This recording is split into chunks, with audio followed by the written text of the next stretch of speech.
Hello friends, Prabhakar Singh knowledge अड्डा में एक बार फिर से आपका स्वागत है। फ्रेंड्स, हम लोग विज्ञान कक्षा 10 के बहुविकल्पीय प्रश्न की सीरीज कर रहे हैं, जिसमें आज का चैप्टर है अम्ल, क्षारक और लवण।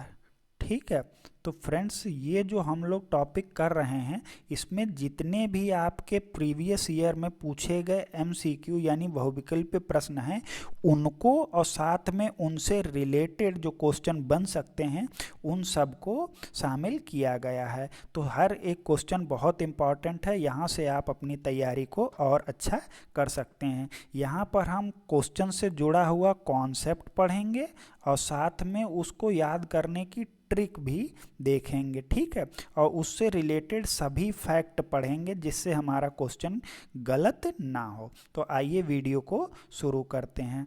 हमारा सबसे पहला क्वेश्चन जो है वो ये है कि निम्नलिखित क्षारकों में कौन प्रबल क्षारक है। ठीक है, क्या पहचानना है? प्रबल क्षारक। तो समझिए, यहाँ से क्षारक दो प्रकार के होते हैं। ठीक है, कैसे? एक प्रबल क्षारक और दूसरे कौन से? दुर्बल क्षारक। दोनों इंपॉर्टेंट हैं। पहला कौन सा है? प्रबल क्षारक, और दूसरा कौन सा है? दुर्बल क्षारक। तो देखिए, दुर्बल क्षारक में एक जो आप एकदम जुबान पे रटेंगे वो कौन सा है? NH4OH, ammonium hydroxide. ये दुर्बल क्षारक है। और देखिए, एक ये होता है मैग्नीशियम हाइड्रोक्साइड, ये भी क्या है? दुर्बल क्षारक। एक होता है एल्यूमिनियम हाइड्रोक्साइड, ये भी कैसा है? दुर्बल क्षारक। और एक होता है कॉपर हाइड्रोक्साइड, ये भी क्या है? दुर्बल क्षारक। तो फ्रेंड्स, ऐसे तो लिस्ट लंबी हो जाएगी, तो आप ये सब नहीं ध्यान रखेंगे, केवल ये वाला ध्यान रखेंगे। और बाकी आपको एक ट्रिक बता रहे हैं। पहले वर्ग के जो तत्व हैं, क्या उनसे? पहले वर्ग में अगर आपको आवर्त सारणी देखी हो तो पहले वर्ग में कौन है? सोडियम, उसके बाद पोटेशियम। इनके जो बने हुए क्षार हैं ये कैसे होते हैं? प्रबल क्षार। कैसे? प्रबल क्षार।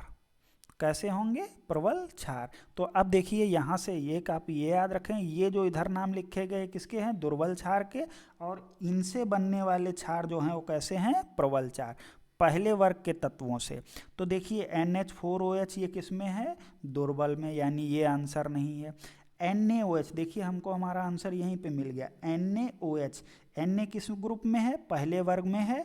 और ऐसे भी याद कर लेंगे, जो सोडियम हाइड्रोक्साइड है ये कैसा क्षार है? प्रबल क्षार है।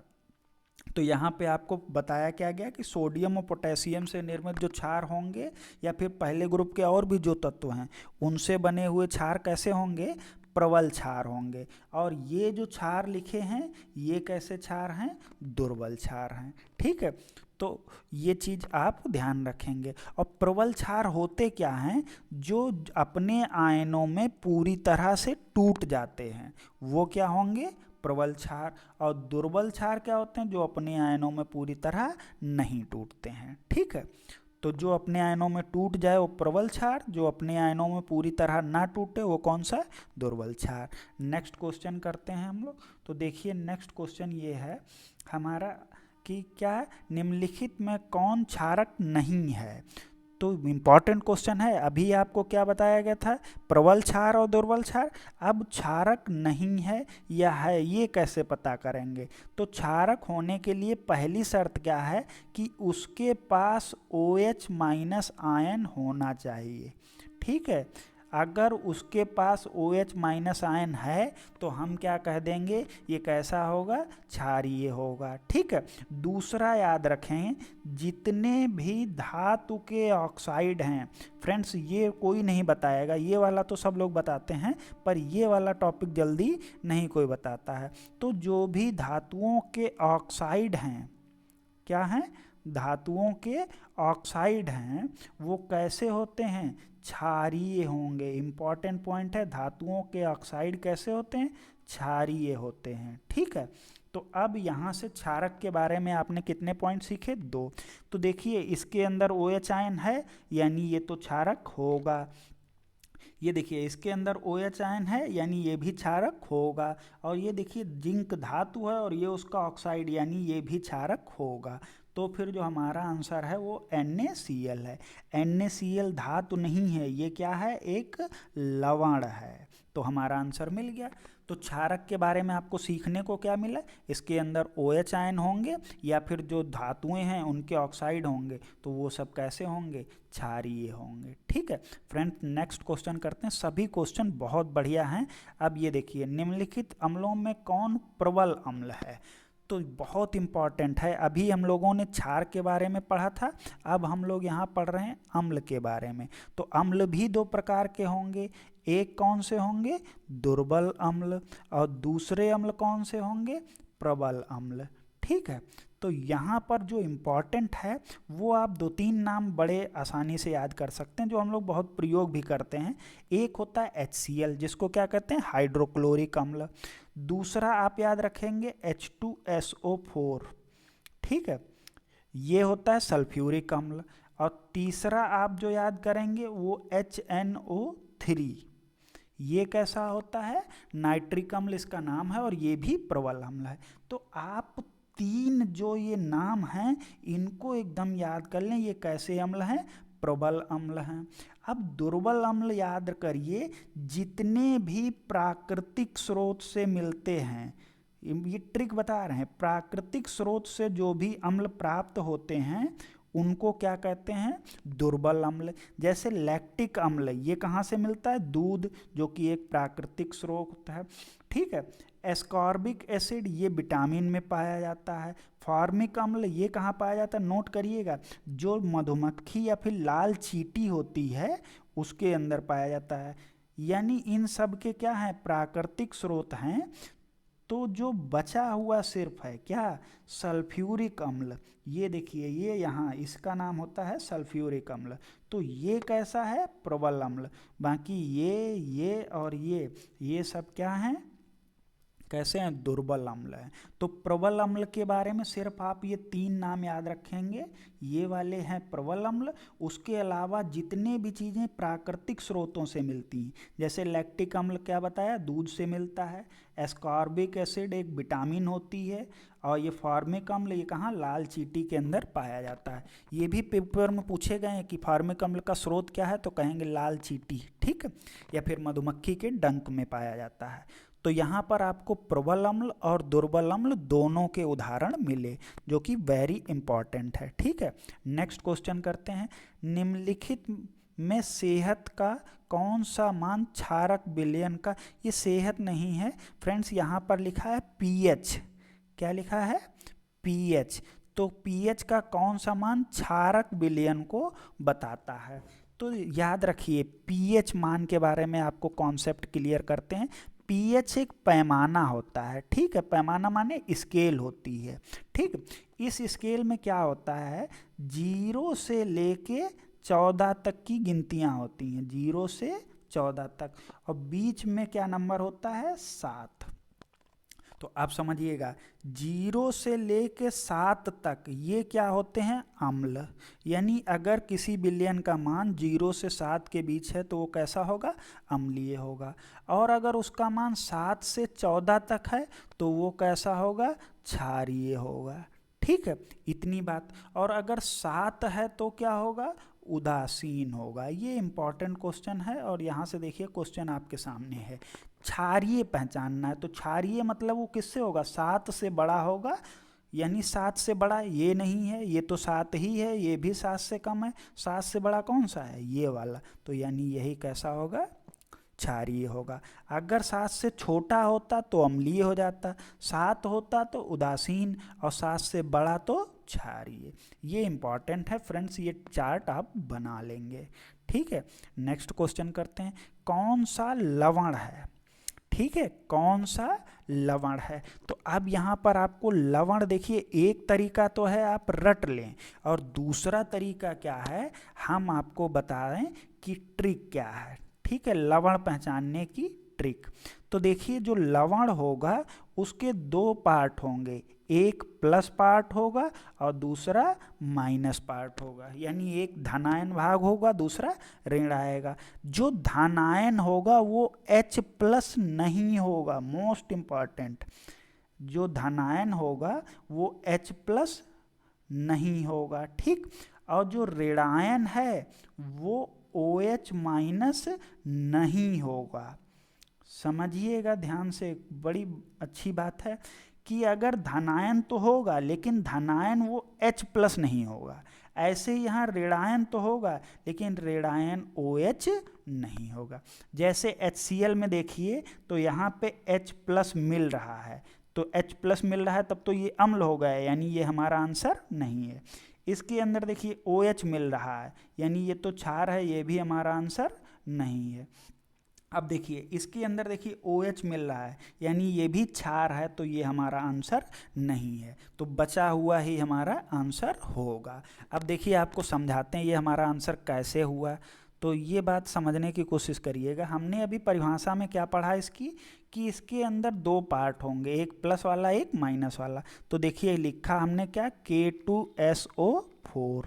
तो देखिए इसके अंदर प्लस पार्ट कौन है, पोटेशियम पे हम जानते हैं प्लस होता है, और SO4 पे दो माइनस लगते हैं।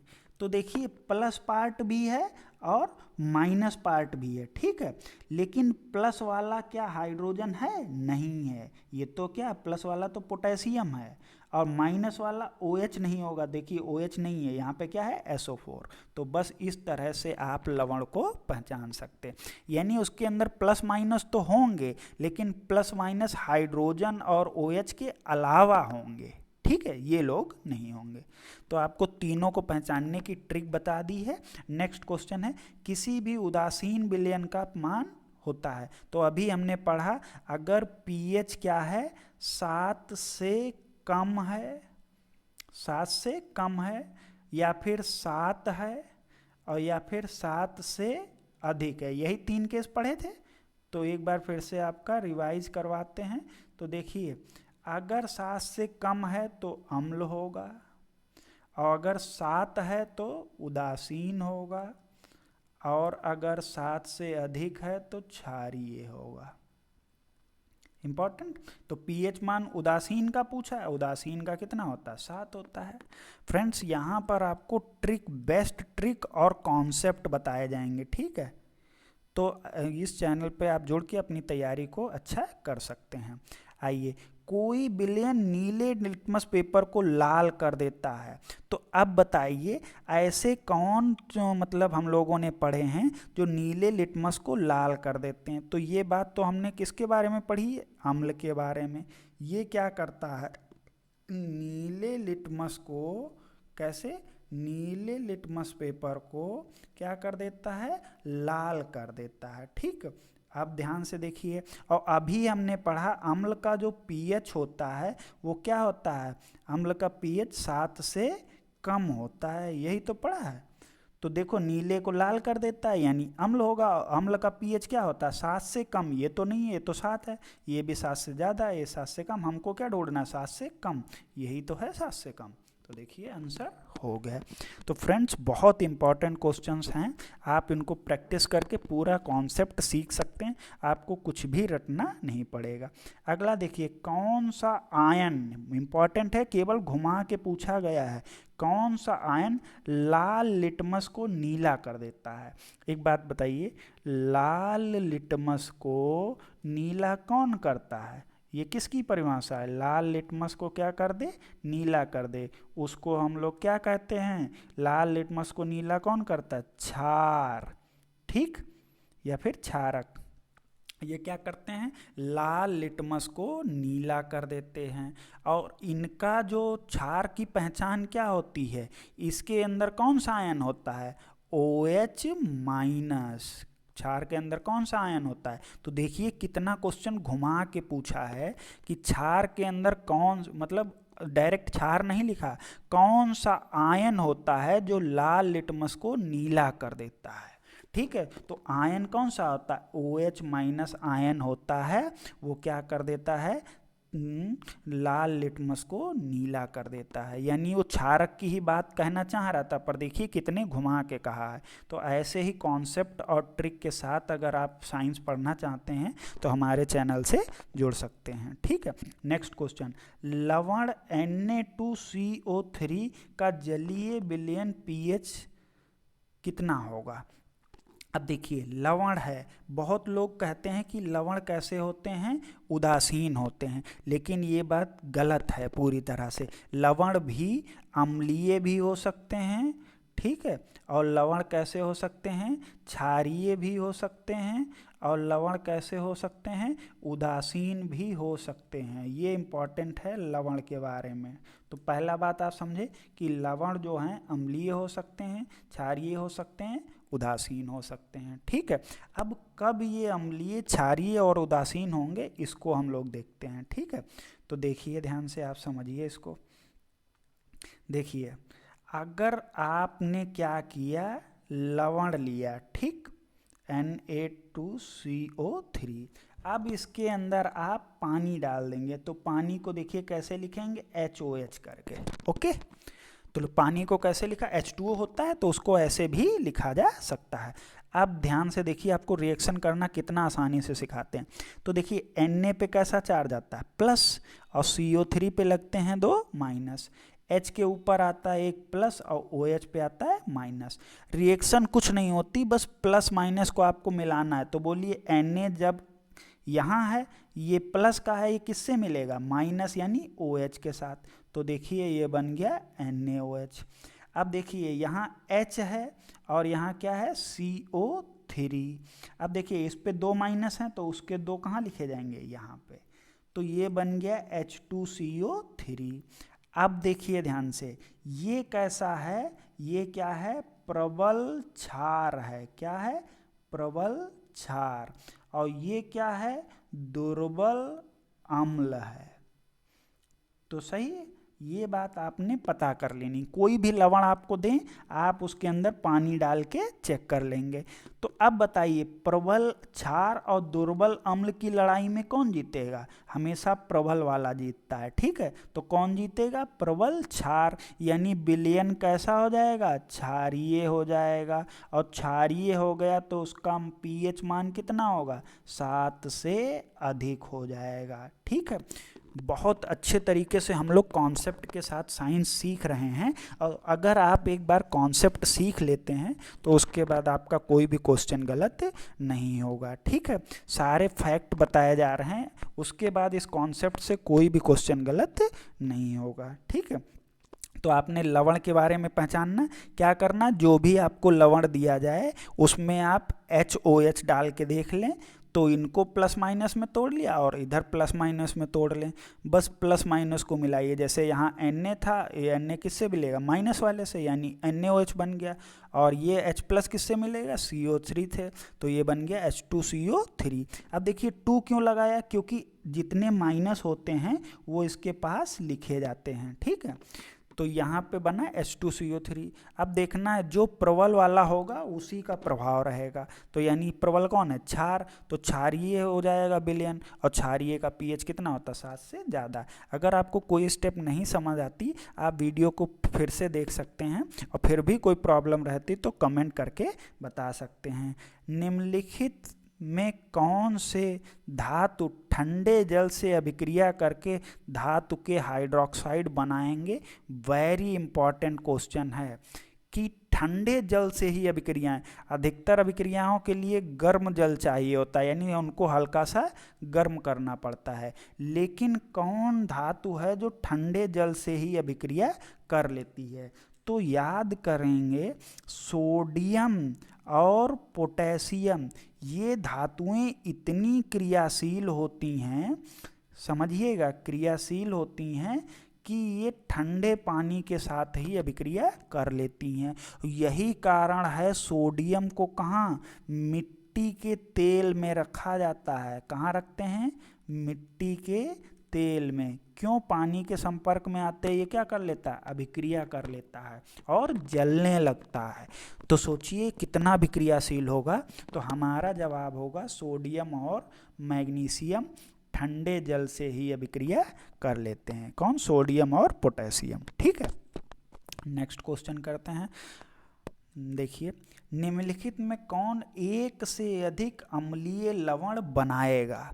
देखिए क्या कह रहा है, कौन एक से अधिक अम्लीय लवण बनाएगा। तो देखिए ध्यान से, जैसे अम्लीय लवण बनाने के लिए क्या चाहिए? ठीक है, अम्लीय लवण बनाने के लिए क्या चाहिए? Hydrogen ion. क्या चाहिए?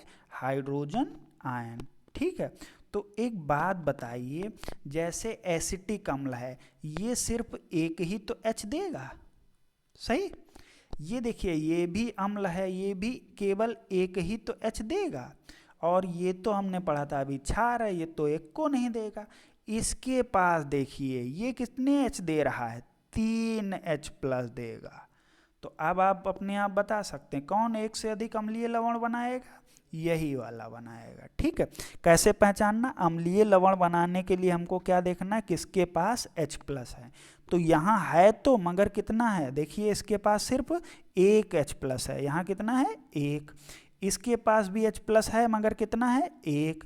इसके पास तो एक और नहीं है। लेकिन यहाँ देखिए, यहाँ कितने H प्लस हैं? 3। तो ये एक से ज़्यादा लवण बना सकता है। ठीक है, कितना बढ़िया क्वेश्चन है। सबसे प्रबल लवण कौन सा है? सबसे प्रबल लवण, तो देखिए, प्रबल क्या है? लवण ढूंढना है, बहुत आसान है साइंस। ठीक है, क्या करना है? प्रबल लवण ढूंढना है। तो लवण किससे बनता है? ध्यान से बताइएगा, अम्ल से और किससे?